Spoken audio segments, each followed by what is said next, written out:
Well, hello. My name is John Bonner. I'm a missionary, a pastor, and the director of Calvary Chapel Bible College in Cajamarca, Peru, in South America. I am honored that you would listen to my unique testimony, and I pray that it would be a blessing and an encouragement to you. Chapter 8. Earthquake.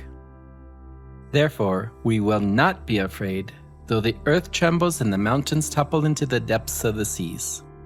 Psalm 46, 2. I wept as I later read my widowed mother's letter to her friend Barbara. In it she wrote, "If John and Pilar were killed in the earthquake, at least they died doing what they loved most, serving the Lord on the mission field." September 19th, 1985, 7:18 a.m., Mexico City, Mexico. Just 3 months married, Pilar and I were celebrating her 27th birthday at her family's home in Colonia Obrera in Mexico City. There was a lot of love, laughter, music, and a delicious assortment of tamales, a classic Mexican-style cumpleaños celebration. We had no idea of the magnitude of the impending disaster the next morning.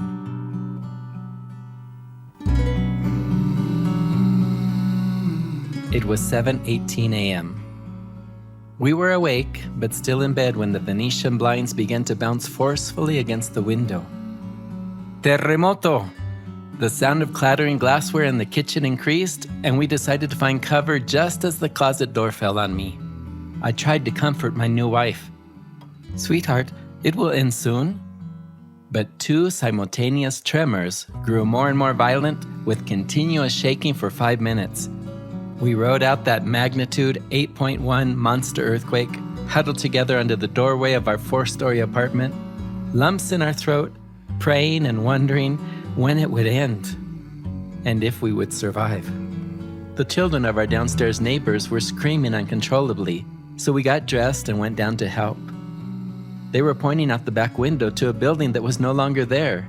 The 4-story structure now sat upended, one corner pointing up like a pyramid. 2 of our neighbors perished in the rubble. It was then that we realized the enormity of the destruction of the quake. Still shaking, we descended to the street, which was already bursting with people. Some, dressed in bathrobes, pointed to another 5-story building to the right, each of its cement floors sitting atop the other like a giant rectangular pancake. Anyone in that building would have been crushed to death. Loud sirens from emergency vehicles began to fill the air from all directions, as did the dust and smoke from countless fires. It truly looked like a war zone. But what about the rest of the city? With a population of 24 million at that time, unofficially the world's largest city, surely the death and destruction would be widespread. Within moments, a teenager ran through the street bringing horrific news. "Tlatelolco has fallen! Tlatelolco has fallen!" A massive 13-story multi-family apartment collapsed, trapping and/or killing hundreds of its residents. Throughout the city, we heard of famous hotels, landmarks, and government buildings, a total of 880 6 to 15-story cement structures crumbling to the ground. The death toll was staggering, but the exact number was never determined. It was told they stopped counting at 20,000, while some estimates were as high as 60,000 deaths. Mexico's sprawling federal district, situated on top of the famed Aztec city of Tenochtitlan, was built on the unstable mud of Lake Texcoco. Although the epicenters were off Mexico's Pacific coast hundreds of miles away, the city wiggled as if it were sitting on a bowl of gelatin. The hardest hit was the city's downtown garment district, which included Colonia Obrera. Historic buildings collapsed, killing thousands who had just arrived to the early morning shift. And what about our family there, with whom we had just enjoyed a birthday dinner hours before? We feared the worst, but entrusted them to the Lord's hand. Telephone service had been severed as well as the electricity, so there was no way to contact them. Driving was impossible, as even emergency vehicles sat idle on the congested streets. I thought of my family in the States who certainly must have heard of the catastrophe. Radio reports advised that the airport had been closed and there were no incoming or outgoing flights. Travel and communication were null. Pilar and I knew that we had to overcome our own fears and circumstances, and that the Lord had work for us to do. We went to the bodega and met with the other members of the mission team, each one already reaching out and ministering to those who had need. God had placed us here for such a time as this. We prayed and asked the Lord what He would have us to do. Everyone agreed that the greatest need was to look for trapped survivors in the collapsed dwellings. We headed to the tenement apartments of Tlatelolco. We started to move falling bricks and debris looking for anyone who might be trapped in the rubble. Pilar gasped, seeing the lifeless body of a woman being pulled from the rubble. The work was dangerous, with plenty of broken glass and metal shards. Portions of yet standing walls could collapse at any moment. It became clear that we were frustratingly ill-equipped for this job. We had no gloves, hard hats, picks, or shovels. After a time, we decided to return to the bodega to stock up with supplies.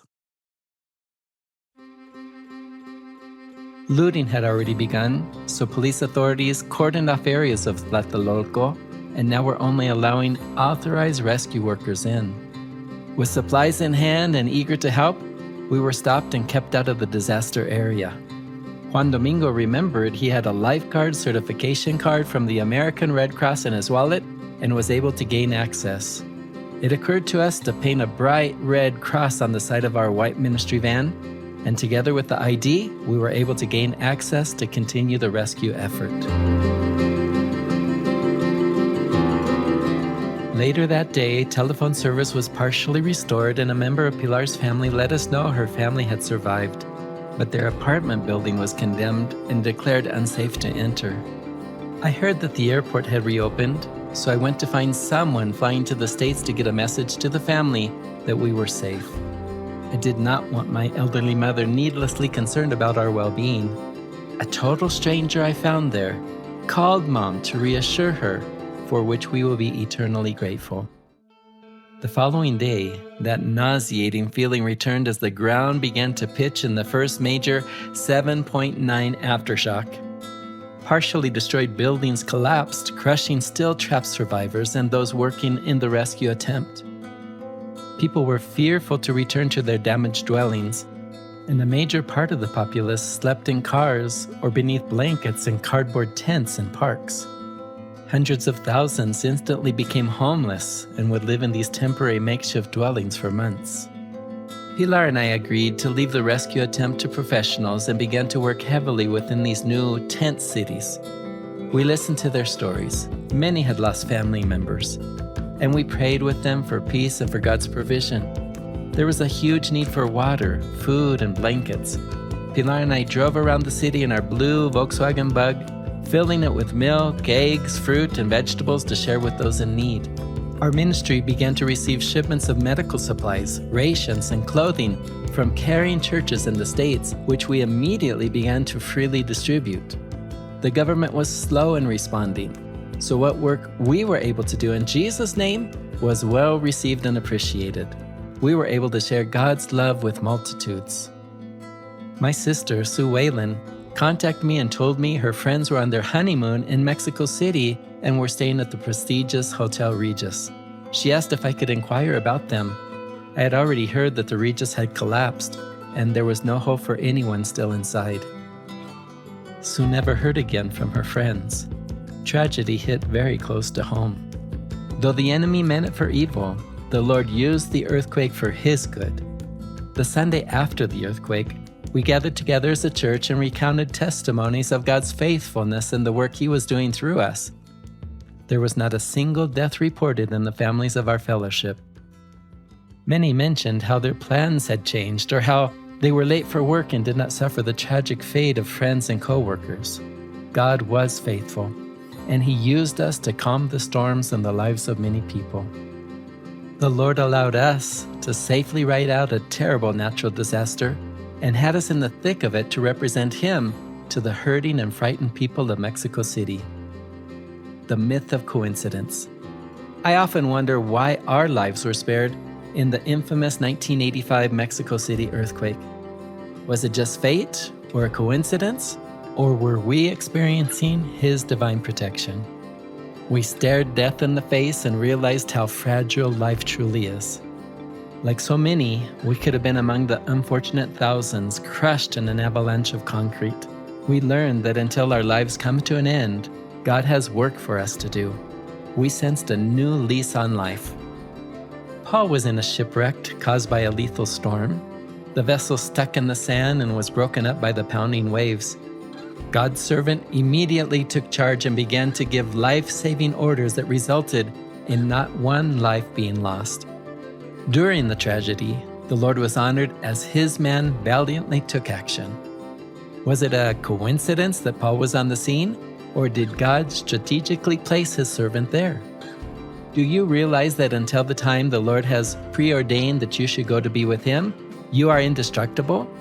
What Jesus says about worry and anxiety is true. You do not need to worry about your life, what you will eat, what you will wear, where you will live. Worry cannot add to your life, it just makes you sick. Cast all your cares upon Him and rise to the occasion.